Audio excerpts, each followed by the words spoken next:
Hello, everybody. Hi there. How you doing? How is it going?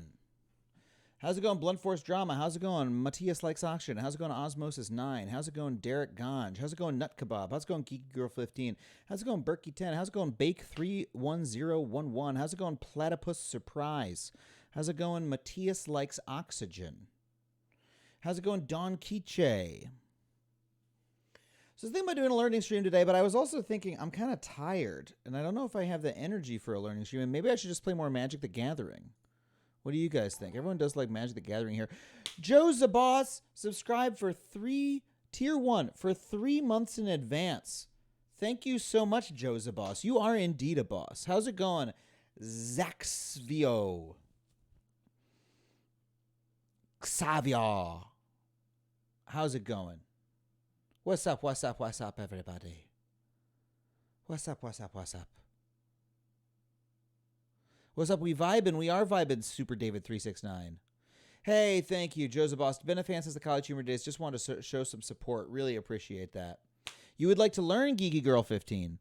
Play Dark Souls instead, says Riley H. Oh, I mean, I was thinking about getting back into Dark Souls 3. I dropped off of it a little while ago, but I was like, oh, maybe I should finish Dark Souls 3.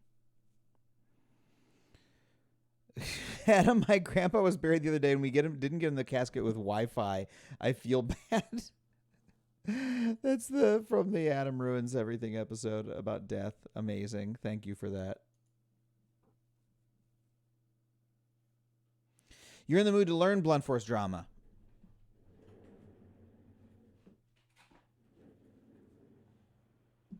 Okay, we can learn.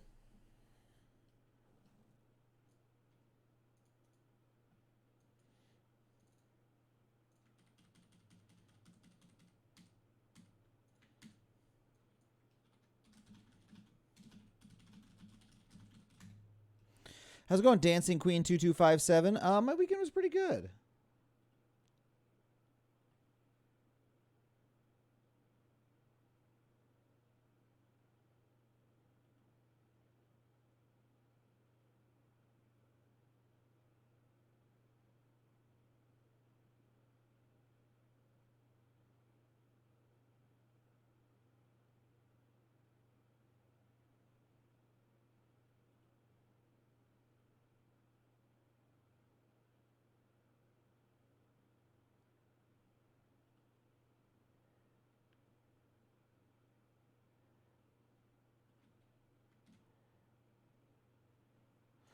Teach us, oh wise angel. Okay.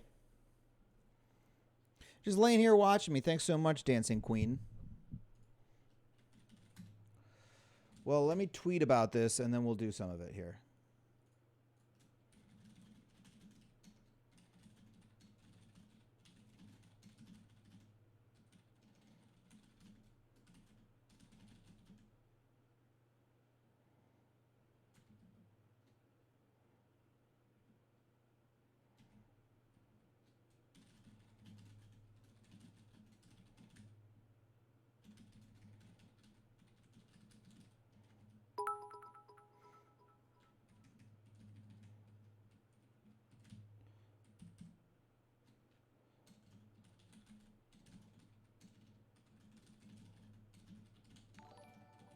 Hey, Top Gunner, thanks so much for subscribing.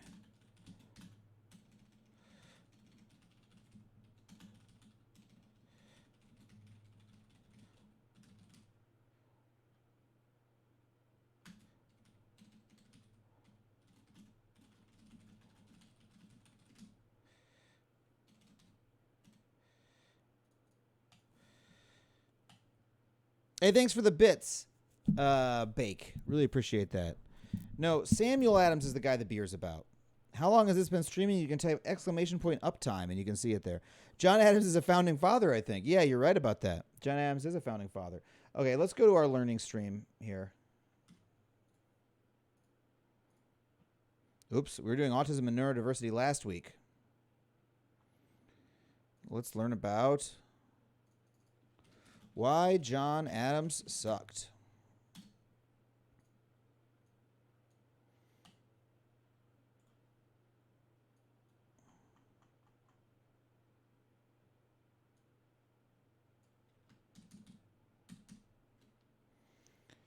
How's that type size? Can you guys see that? Question, who is John Adams? Well, we're starting right here. He was an American statesman, attorney, diplomat, and founding father who served as the second president of the United States. Founding fathers, a group of American leaders who united the 13 colonies.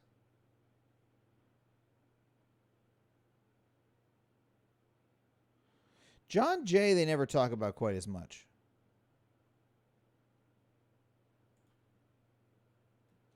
That's a little too far to do. Let's go here. Here we go.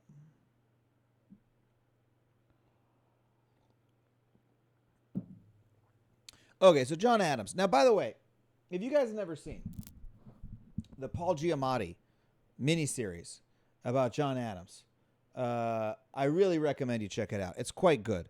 And one of the things I really like about it is they really demonstrated how much pain everybody was in all the time. Like, let's see here. Just like how fucked up everybody looked. Let me see if I can find. What about when they go to France? Let's just watch a random clip here. Madame Alessius wishes to inquire if you have had occasion to attend the opera and les danseuses. Like, look how everyone has this weird makeup on. I regret to say I have no ear for la musique. Oh. No, I'm afraid my occupation allows me little time for the finer arts. Il n'a pas le temps. Il a beaucoup de travail.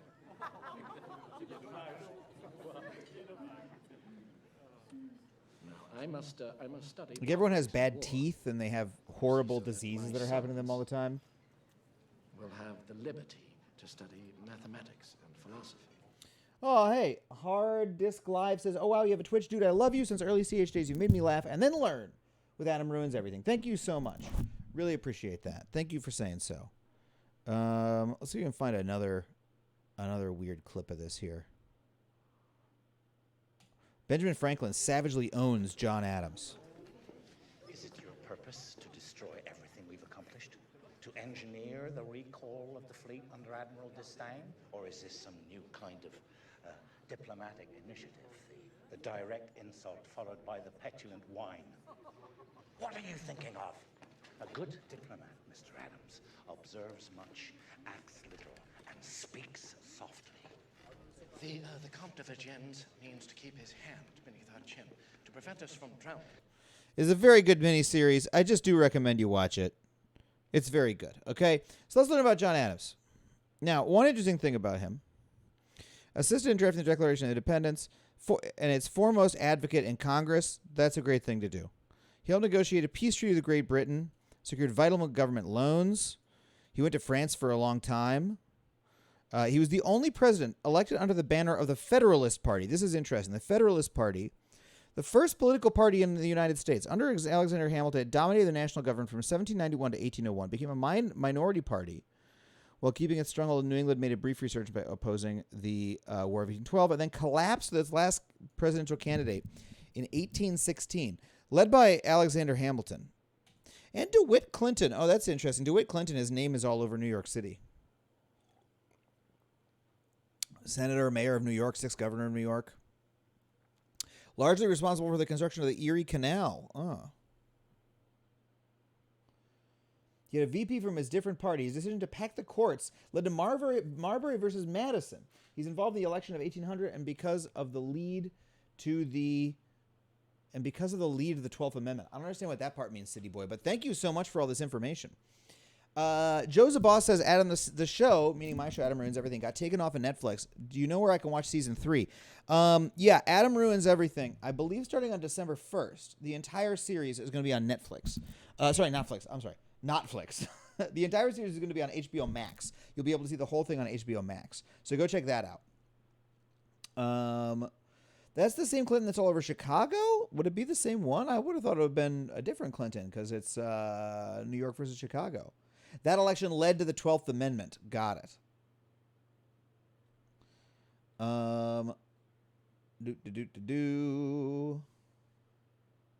Season 3 is currently on Hulu? Oh, maybe if you have Hulu TV, it is. Yeah. Okay, let's see here. The Federalists called for strong national government, promote economic growth, foster friendly relations.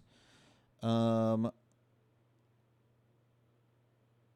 Federalist Party came into being between 1791 and 1794 as a national coalition of bankers and businessmen in support of Hamilton's fiscal policies.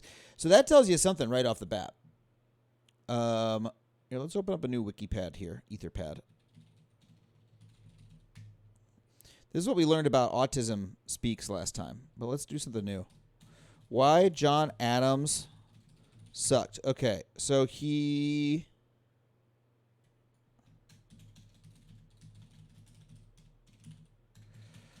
was the representative of the Federalist Party, which was a party of bankers and businessmen.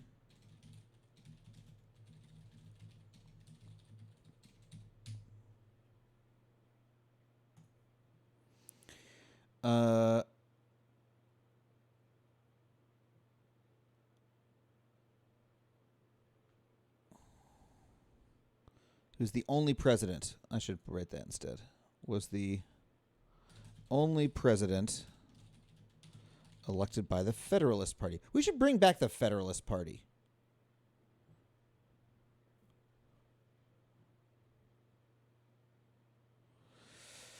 After the Jeffersonians, whose base was in the rural South and West, so of course that was the party of slave owners, slavers, and slavers. I like HBO Max a lot. I think there's a lot of good stuff on HBO Max. And I don't say that. I'm not like paid by them to say that or anything. I think there's a lot of good stuff on there. Bring back the Whig Party. Yeah, that's a fun one. Oh, I forgot there's multiple Whig parties. There was a British Whig Party as well. What a weird name. Why were they called the Whigs?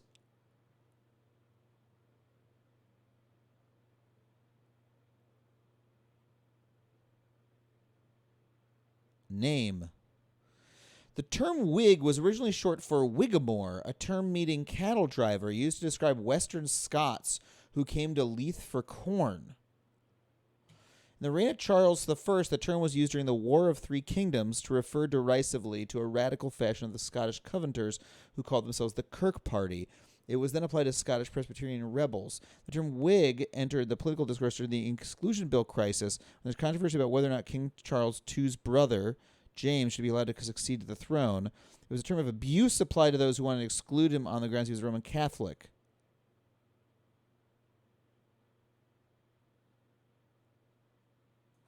And so now why did that become the name of the United States political party?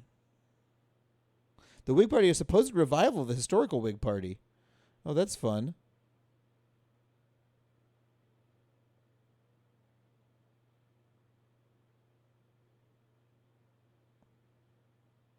So someone's trying to revive the Whig Party.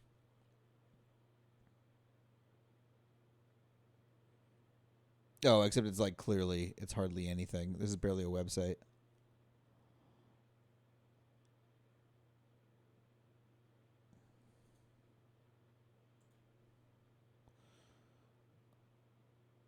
The United States, a major political party which operated only 23 years. Part of the second party system.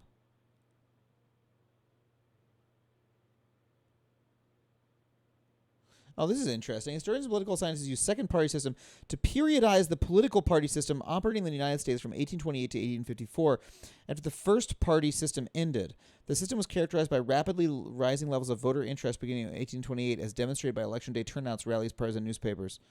The political party system. Political parties in the United States. Second party system. Third party system. Fourth party system. Fifth party system. Sixth party system. Huh. So this is like a way of describing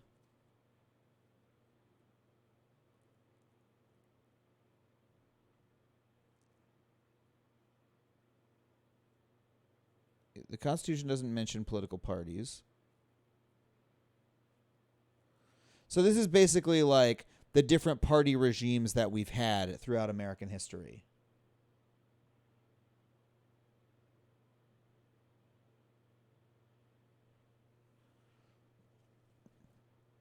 fourth party system.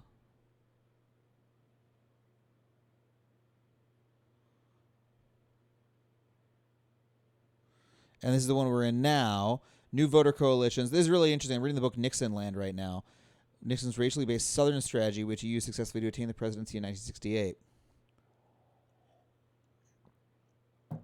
So, like, before that, we had a different party system. The parties meant different things. Wow, I never knew that it was broken up this way. I knew that the parties changed over time, which a lot of people don't understand. But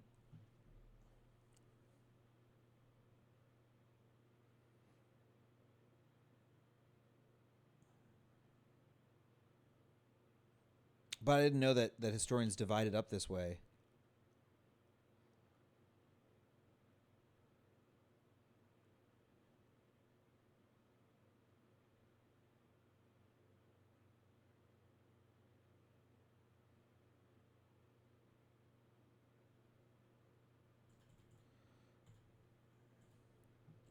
Okay, so now what were you looking at? Oh, yeah, the Whig Party. I was curious as to how the Whig Party got its name. Like, why did they take it from the UK?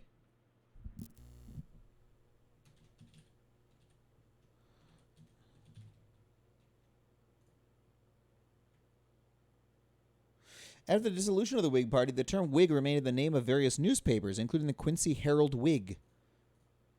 Quincy... Oh, it still exists.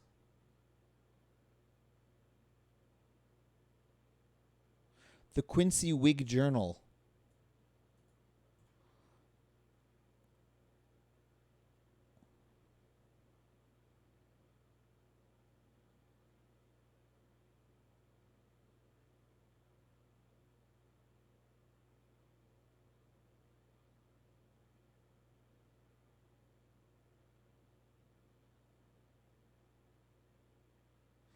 Several small parties in the United States, including the Florida Whig Party, have adopted the Whig name.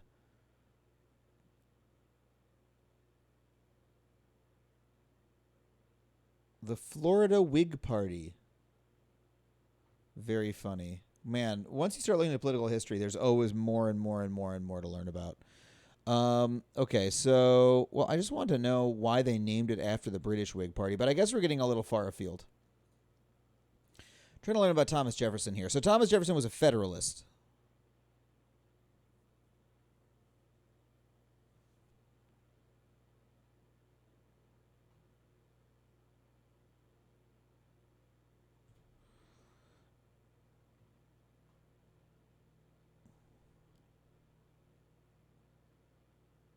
In his bid for re-election, opposition from Federalists and accusations of despotism from Republicans led to Adams' loss to his former friend Thomas Jefferson, and he retired to Massachusetts.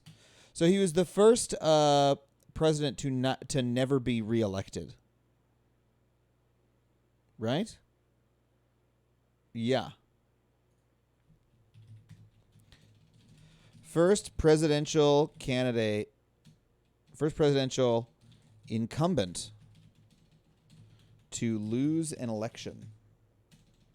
Hamilton was a Federalist, but he was never elected president.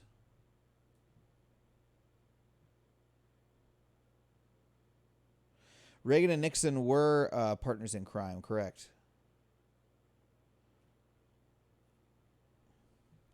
I cannot do the same tone and energy that I use on Adam Ruins Everything because that would be...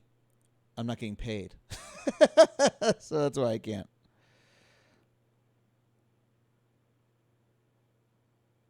Ah, yes, and his son was the 6th president of the United States.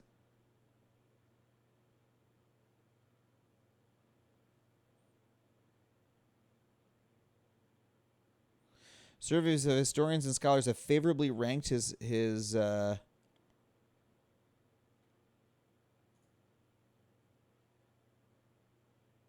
wow. A Quinnipiac poll, only 1,000 voters, but Reagan came in first, then Barack Obama, then Kennedy. No. Then Bill Clinton, and then Donald Trump. But then Donald Trump also came in as worst. Nixon More people said Obama than Nixon, even though Nixon resigned in disgrace. Very funny. Thanks for the cheer, Bake. The name Gutzen Borglum. Yeah, it is a very funny name. Gutzen Borglum. Okay.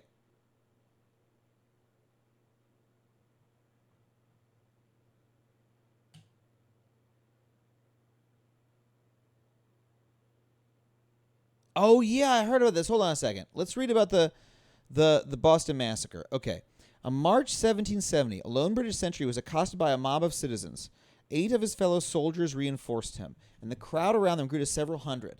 The soldiers were struck. This is like, around Revolutionary time, but before the Revolution itself. The soldiers were struck with snowballs, ice, and stones. In the chaos, the soldiers opened fire, killing 5 civilians, bringing about the infamous Boston Massacre. So this is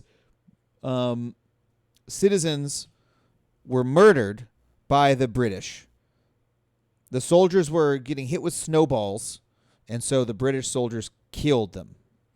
The accused soldiers were arrested on charges of murder. When no other attorneys would come to their defense, Adam was impelled to do so, despite the risk to his reputation. He believed no person should be denied the right to counsel and a fair trial. The trials were delayed so that passions could be cooled.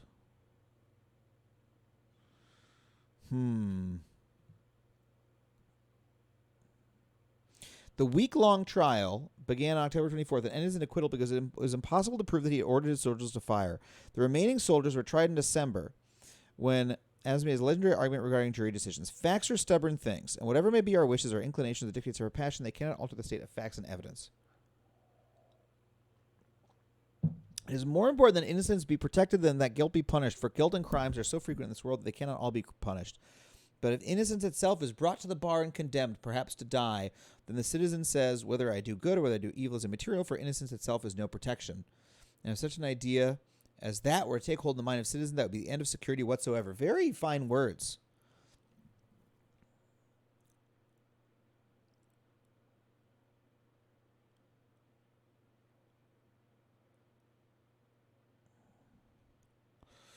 Wow, Adams expertly exercised his right to challenge individual jurors and contrived what amounted to a packed jury. Not only were several jurors closely tied through business arrangements with the British Army, but 5 ultimately became loyalist exiles. Wow.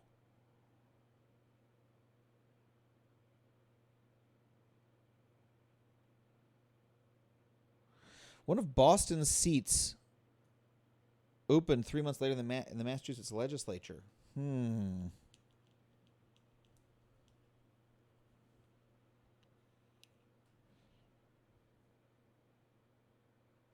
Now, there was some article I had read recently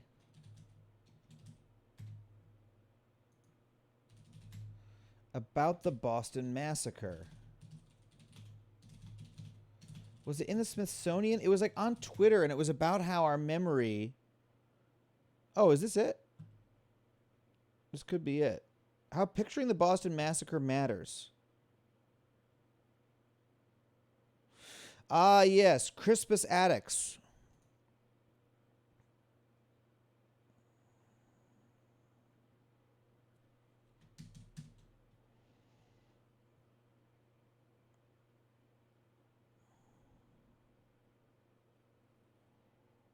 This wasn't what I'm thinking of.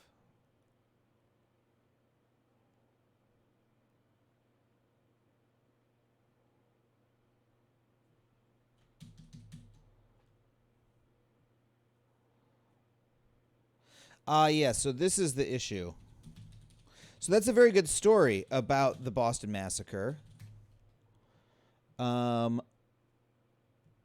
John Adams... it was unpopular to defend them, but he did because he thought that everybody had the right to trial. Okay, so Andy says, so not to troll, but Adams may be the least problematic of the Founding Fathers. Vehemently anti-slave, actively anti-racist in his personal life, incredibly low bar to crawl over. Not as despicable as you could have been. Gold star for John Adams. Yeah. Milk Coated X says, just wait till we get to the Aliens Edition Acts. That's what I'm talking about. Crispus Attucks was his slave name. He actually preferred a different name.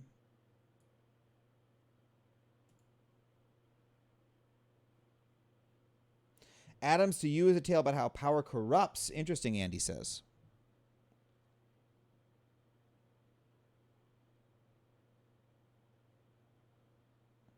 He was the first American killed in the American Revolution. Yeah, was a black indigenous American.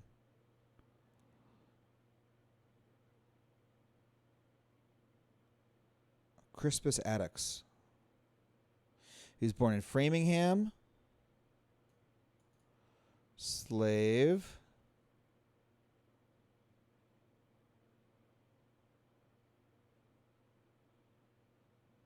Attucks' status at the time of the massacre as a free person or runaway slave has been a matter of debate for historians.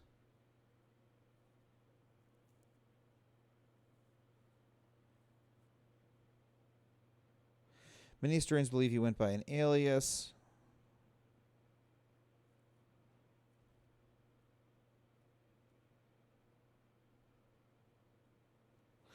Boston Massacre.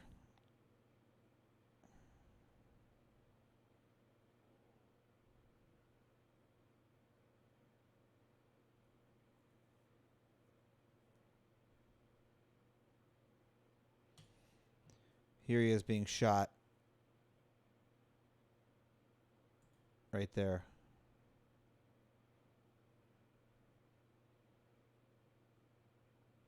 I emphasized him because this was produced right before the Civil War, and he became an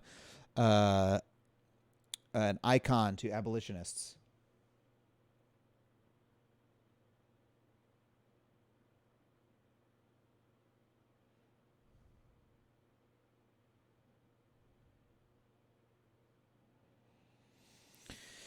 So, yeah, it looks a little bit different. The argument that I read, and I wish I could find the article that I saw, but I forgot to save it, was that, we think of the Boston Massacre and John Adams's decision to defend them as being, principled and selfless, that he thought everybody had deserved a right to counsel. But it starts to look a little bit different when you think about the fact that he's defending like a bunch of white soldiers who had killed, first of all, a black man. It's just something that, like, it's a dimension that we need to bring in. Here we go. In his arguments, Adams called the crowd a motley rabble of saucy boys, Negroes and mulattoes, Irish teagues, and outlandish jack tars. In particular, he charged Attucks with having undertaken to be the hero of the night and with having participated in a conflict by his mad behavior. Jack tars. Oh, okay. Seamen of the Royal Navy.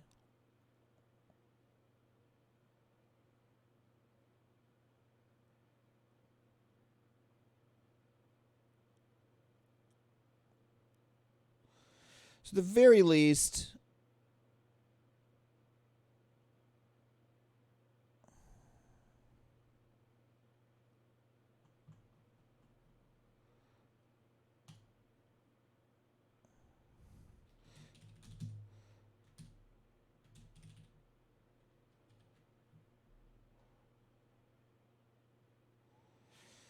the immediate aftermath, the protest leader was remembered with the other victims as Michael Johnson, a name he chose for himself, but a week later they started calling him by the name his enslaver gave him, Crispus Attucks. Johnson's enslaved name reflected both Native American and African American ancestry.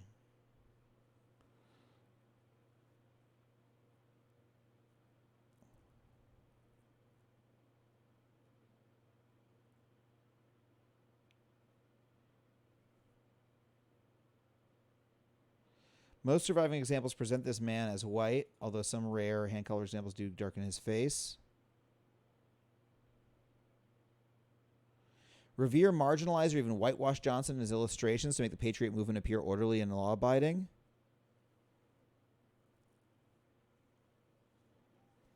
They wanted the British government to adjust its policies, but they did not support actions that might threaten social order in the colonies. An armed crowd led by a formerly enslaved man was too radical for Revere.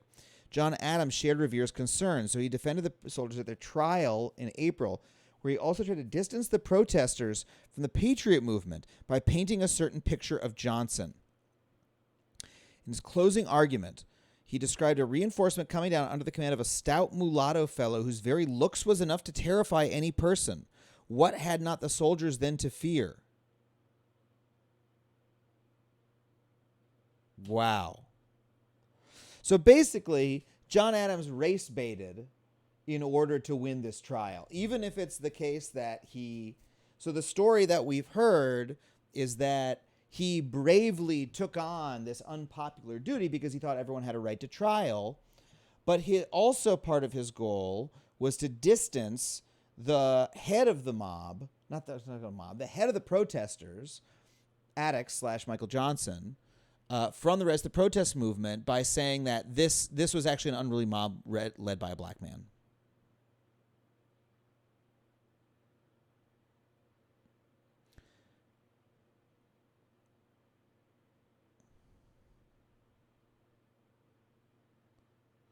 Oh, he was on a $1 coin. I had no idea.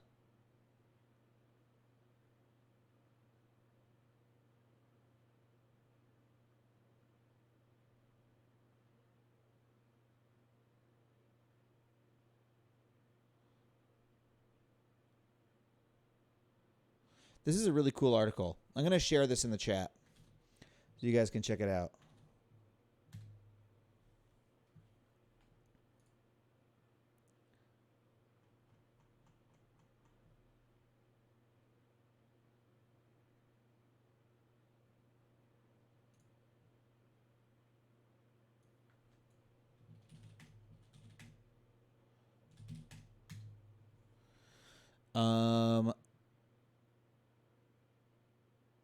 So, race baited and slandered Crispus Attucks, Michael Johnson, in his defense of the British soldiers who killed him in order to dissociate the patriotic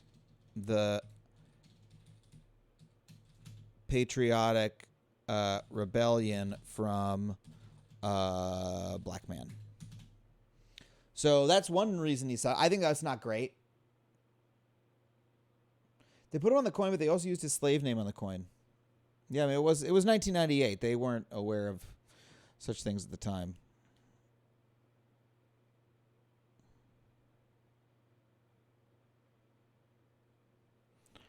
Okay, so that's one thing we learned. Let's learn about the Alien Sedition Acts. Let's jump ahead to those.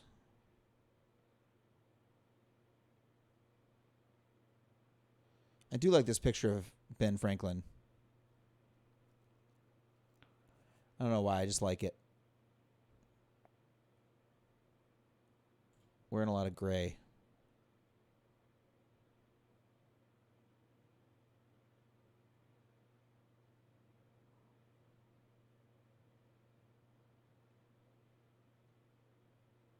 Here, I found some other articles I stored up about them.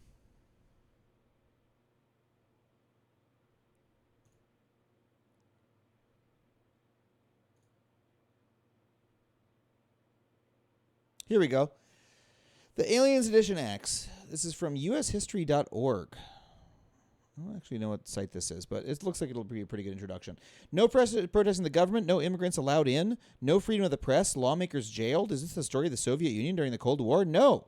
It describes the United States in 1798 after the passage of the Alien Sedition Acts. The strong steps that Adams took in response to the French foreign threat also included severe repression of domestic protest. These laws included new powers to deport foreigners, as well as making it harder for new immigrants to vote. Previously, a new immigrant would have to reside in the United States for 5 years, but a new law raised this to 14 years.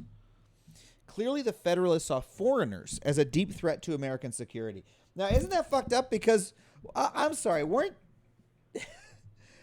most people foreigners at this point? I mean, I know that he was born in the, on the continental United States, but like, the country had just been fucking founded 20 years ago. You're telling me you're already afraid of foreigners at that point? Come on.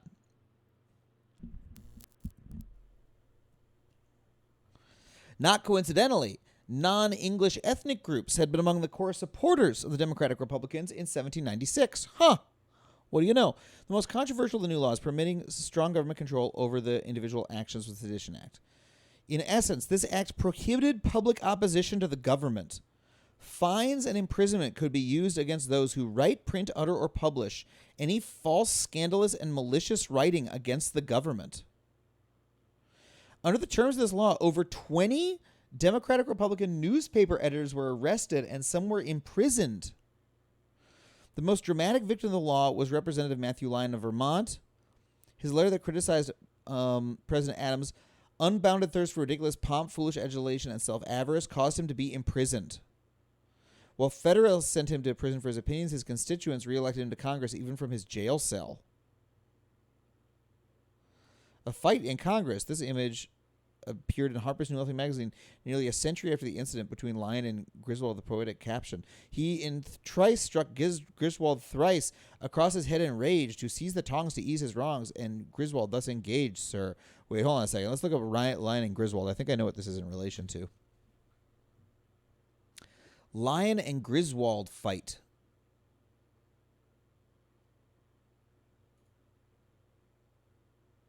Oh my God. This is a great piece of art. Look at these guys.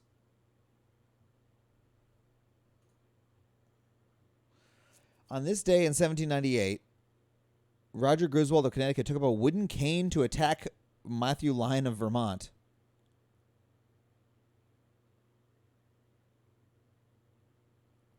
They just straight up attacked each other.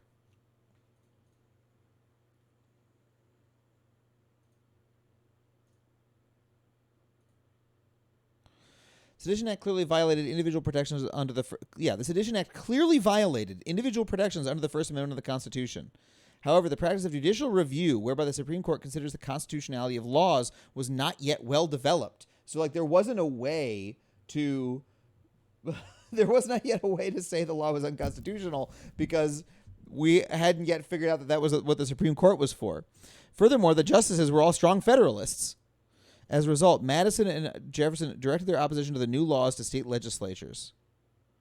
The Virginia and Kentucky legislatures passed resolutions declaring the federal laws invalid. The bold challenge to federal government offered by these strong states' rights positions seemed to point towards imminent armed conflict within the United States.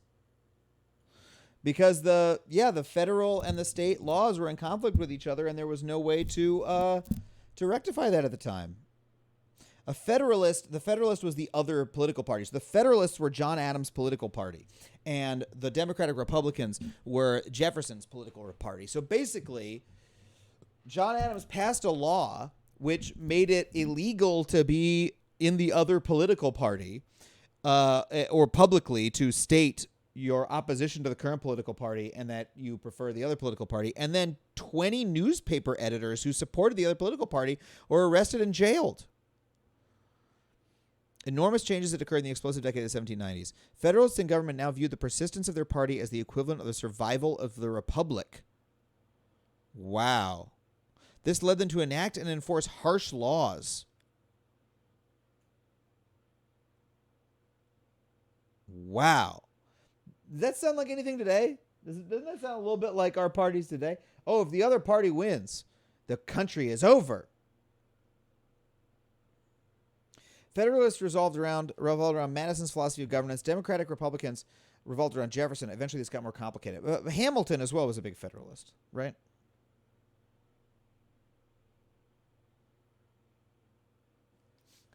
Hunter Armstrong says, that's fascism. Yeah, I mean, that is what we often would today call fascism. What is ThoughtCo?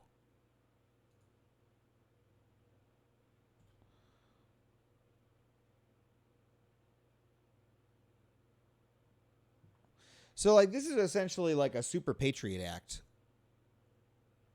Here, I think there might be something John Adams, Alien and Sedition Acts. Let's see how they depicted it.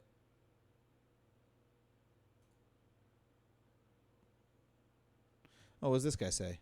And it was a frightening time, which helps account for the Alien and Sedition Acts, which, of course, have discredited the Federalists.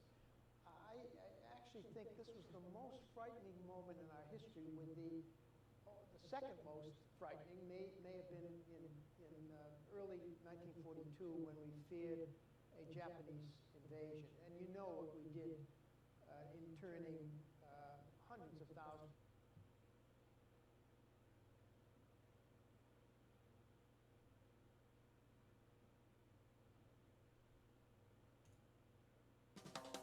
Welcome to 60 Second Civics, the daily podcast of the Center for Civic Education. I'm Mark Gage. George Washington served 2 terms as president. When he left office, he warned the Americans about the harmful effect of political parties.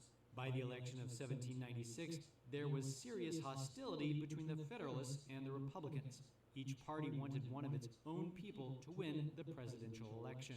John Adams, a Federalist, was elected president. Thomas Jefferson, a Republican, was elected vice president. Oh, yeah. The Republicans Opposite were very parties. critical of the way Adams ran the government. The Republicans organized their opposition. They used the newspapers to build public support for their views. Adams and the Federalists in Congress were able to pass 2 laws called the Alien and Sedition Acts. The Alien Act gave the president broad powers over aliens entering the country. The Sedition Act made it a crime for newspaper editors, writers, or speakers to criticize the government. The Alien and Sedition Acts outraged the Republicans. They knew that the laws were intended to silence them. Several newspaper editors and a member of Congress were fined and put in jail for writing and speaking against the government. That's all for today's podcast. Okay, that's a little bit blank. Could have had some more information about that. One thing that's wild on YouTube is if you look for it, you can find so many talks by academics that almost nobody watches. Here's the scenario. You're the President of the United States, and there's a longtime ally elsewhere in the world who has been somewhat arguably tyrannical in administering his government. But there's a revolution because of this tyranny, and the new government is radical. It's not entirely clear that it's friendly. It starts exporting its philosophy. Talking about the French and Revolution you're here. worried that they're infiltrating the United States. So what do you do? Well, the president that I'm Adam about, Conover, a VTuber stream when. I would like to one day. push through a legislative agenda to protect the country that would include 2 principal components. One, a statute that allowed him to identify dangerous aliens and deport them from the country on his own authority. And if they came back, having been deported, he was empowered to send them to prison for a length of time he would determine based on security of the United States. The second statute would allow federal prosecutors to prosecute anyone who had badmouthed the government, said disparaging things about the president, said disparaging things about This is a really fucked up law. This is a fascist the law. Constitution. If they printed these, uttered them, wrote them, Good call. they were subject to federal criminal prosecution and could and would be sent to jail. Now, this isn't a modern scenario. The president I'm talking about is President John Adams, our second president. And the tyrant who's overthrown is the King of France, our ally during the American Revolution. And the French revolutionary government decides to export its philosophy of liberty, equality, fraternity across the European continent. There are sympathizers, active supporters of this view within the United States. Most all of them members of the opposition political party, the Jeffersonian Democratic Republican Party. And John Adams and the Federalists in 1798 decide they better protect themselves and, in their view, the country by pushing through a series of 4 statutes that collect into 2 titles, the Alien Act and the Sedition Act. The Alien Act, I'll say a word about. And then I'm going to talk mostly about the Sedition Act. The Alien Act, in its material provision, says essentially what I've already alluded to, that the president is empowered by the Congress to identify dangerous aliens. Now mind, these are folks here legally, and deport them. if he believes them to be a threat to the security of the United States. They can request a license to stay, which he's empowered to grant, but it's his discretion. If he deports them and they come back, then he can send them to jail for a length of time to be determined by him in his discretion. And the basis for that decision is to be the security interests of the United States. The Alien Act aroused a fair amount of opposition, but as I say, it's not going to be the focus of this talk because I want to tell you about the act that's generated the greater amount of scholarship, which is the Sedition Act. And the Sedition Act said, essentially, what I've already stated, which is that if a person has written or uttered or printed something that's disparaging of the interests of the This is United completely States, un-American read to the do act, this. but it says, I mean, what we think of as being American. who shall or shall Like, here's the thing. People are, the founding fathers. The founding fathers, they created our country, and they, were smart enough to put these principles into effect. John Adams apparently didn't believe in the principles because he passed a law that banned freedom of speech in order to have his political party be victorious. It's very cut and dried. It's very fucked up. the writing, printing, uttering, or publishing of any false, scandalous, and malicious writing or writings against the government of the United States, or either House of the Congress of the United States, or the President of the United States, with intent to defame the said government, or the Constitution, or to resist any law, or encourage or abet any hostile designs, etc., upon being convicted in a U.S. court, shall be punished by a fine not exceeding $2,000, and by imprisonment not exceeding 2 years. That's the infamous, and it quickly became infamous, Sedition Act. It had a sunset provision, so it expired just before the Adams administration did. Adams was our second president and our first one-term president, partly because of the Alien and Sedition Acts.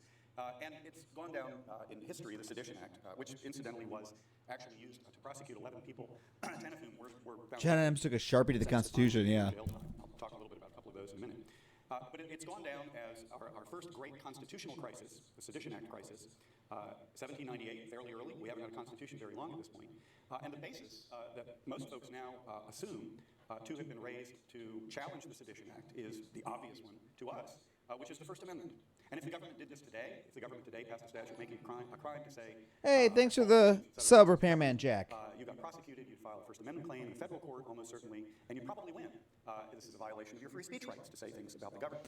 Tasty Jack says, we have an ideal that has been rarely supported by the actual governance of our nation. Yeah, that's true. That's true. And that there's an interesting relationship between the ideals that we believe we have as a society and what our government actually does. That's almost always been the case, that those two things do not match up the way that we want them to. That we say this is what America is all about, but then our government does not actually support it. Throughout American history, even today, you can find examples of this, of people's rights being violated.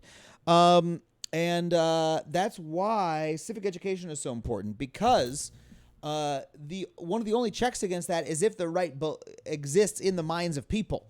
A lot of our rights have not existed in our minds nearly as much. Free speech rights, for example, people didn't really think about them or care about them as much throughout most of American history, and as a result, we didn't actually have them. There was a changing public perception of what free speech meant, and as free speech as being something that the average person should care about. And that was mirrored by a change in how the courts treated it. So we've had a more and more maximalist version of free speech that's changed over the course of our lifetimes. Not our lifetimes, sorry, the lifetime of the country. It's wild. It's wild. And as we'll see in another lecture, your free speech rights to say bad things about the government are actually among your most protected rights, because we want there to be a conversation about the government. This is how this would be analyzed today. It's not how it was analyzed in 1798. And that's the first point I want to make. In 1798, the Sedition Act wasn't viewed by its opponents as a First Amendment violation. It might have been. That isn't the argument that they made. Wow, really? They didn't even think of it as, hey, this violates the Constitution. Repairman Jack says, Adam's podcast on originalism is great. I consider myself a fairly well-educated person, and that podcast was pretty eye-opening. I thought that was a really amazing podcast. That was last week's episode of Factually, which I just dropped the link for below. Check that out. And it wasn't viewed as a problem that ought to be resolved by the federal judicial branch. So both of our current assumptions wouldn't have made much sense to contemporaries, and certainly didn't represent the course followed by the opponents of the act. Instead, they viewed this as a statute passed that exceeded Congress's delegated power under Article 1, Section 8 of the Constitution. Congress has no power to pass an act criminalizing what people said, because it wasn't among the list of things that the state empowered them to do. And the way to resolve it wasn't by going to court, it was by all the states getting together. And this is the phrase used by opponents. All right, well, I've seen enough. So passed the Alien and Sedition Acts, which grossly violated the Constitution by prohibiting speech against the government, and then used that act specifically to target and jail his political enemies. Well, that kind of sucks, don't you think? So again, it's just like the XYZ affair. Why was it called the XYZ affair? The French emissary is later codenamed X, Y, and Z.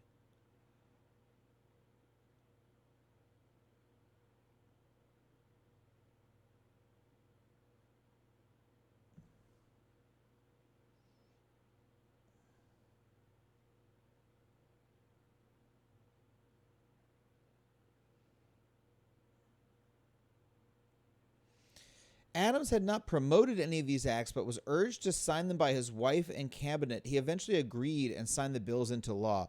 Now, why would we think that this is...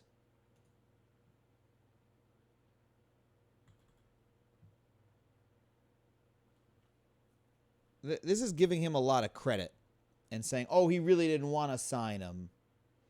And this is something that happens a lot with presidents, is people will apologize for them and say, oh, well, he didn't really want to do that. They bullied him. It was against his will. Like all this soft justification of it, like George Washington with slavery. Well, like when we learned about George Washington and slavery the other week, it's a lot of like, oh, well, George Washington he owned slaves and he bought slaves and he tried to get back his runaway slaves, but he never spoke out publicly against slavery, but, oh, he didn't like it though. He actually didn't like it. And he actually set his slaves free when he died, even though he didn't actually. He just gave them to Martha, and then they were finally set free when Martha died many years later. Like, oh, no. He was a good guy, though. No, but he was a good guy, though. And, like, let's just disabuse ourselves of this desire to constantly make apologies for these people, and let's just say what they actually did. Right? He didn't mean to drone bomb a wedding. Sure, good example. Great example. He was nice to the slaves. Yes, good example. Good example. Yeah, I don't understand founder worship either. Oh, as I said, and you can look at the clips, the founding fathers were not smarter than us, all right? They had a lot of problems. They made a lot of mistakes. They made a lot of bad compromises. They did a lot of bad things on purpose. The Alien Sedition Acts are just, like, terrible.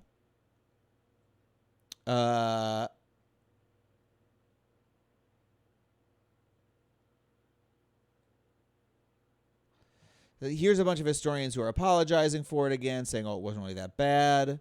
The acts allowed for the prosecution of many who opposed the Federalists. A congressman was sentenced to 4 months in jail. This is the important part. For criticizing the president. And here's the weird thing. You'll still have in history today, in the study of history, like people who are weirdly partisan about it. People who are just like, still out there standing for Adams, trying to write papers and books saying, no, he was good. Like he's still like he's on their team or something. It's bizarre how people, we make these allegiances. We can't do it dispassionately. Doe 321 says, I've always thought John Adams was overappreciated when compared to Jefferson or Hamilton. Well, we could get to Hamilton later. The central contradiction of the chief executive is the desire to hold the office is morally disqualifying. Well, you're talking Douglas Adams now. We're talking about John Adams, not Douglas Adams. Adam,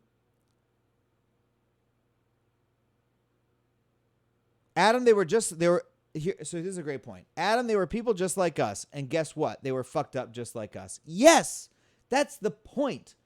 John Adams sucked, as did Barack Obama, as did everybody else, as did I, as did you, right? But that means we need to take that into account. We can't just heroify and deify them. We need to be clear about what they did wrong so that we can try to avoid those mistakes in ourselves. We can't sweep them under the rug and say, oh, well, gee whiz, they were trying their best. No, we need to make a moral judgment about what they did, the same as we make a moral judgment about anybody else who does a bad thing. Many are very smart and talented, but none are without reproach. Our tendency to deify them is a fool's errand. Absolutely. I liked CPG Gray's take on power. You're beholden to the lower keys of power. I don't know what that means, but I'm interested to see those videos. Not everyone could be as good as Gilgamesh, the Mesopotamian myth. Wild stuff. Federalists reacted bitterly to the resolutions, which should have far more lasting implications for the country than the Aliens Edition Acts.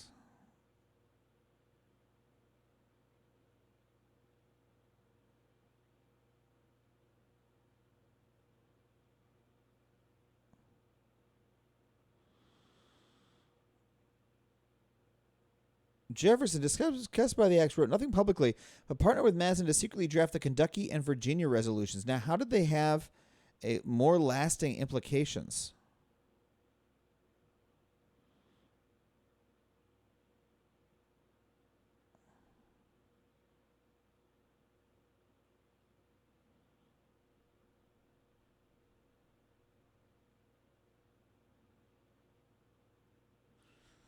Huh. So this is an idea that the states could nullify federal laws. That's the opposite of what we think of it now.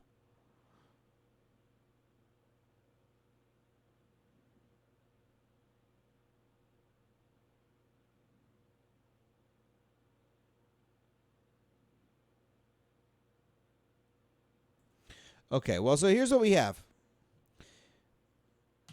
He's the only president elected by the Federalist Party, which was a party of bankers and businessmen. First presidential incumbent to lose an election. Race-baited and slandered Michael Johnson in his defense of the British soldiers who killed him in order to dissociate the patriotic rebellion from a black man. And he passed the Alien Sedition Acts, which grossly violated the Constitution by prohibiting speech against the government, and then used that act specifically to target and jail his political enemies. There we go. All right, I think we did it. I think we did Why John Adams Sucked. I'm a little tired today, so I'm not going to stream too long. I'm going to play a little Magic the Gathering up next. And then we'll call it for the day. Sound good to everybody? I really want to thank you for supporting the stream, folks. We come here every...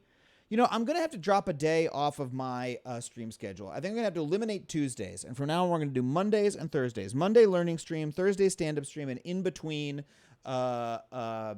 gaming stream whenever I feel like it.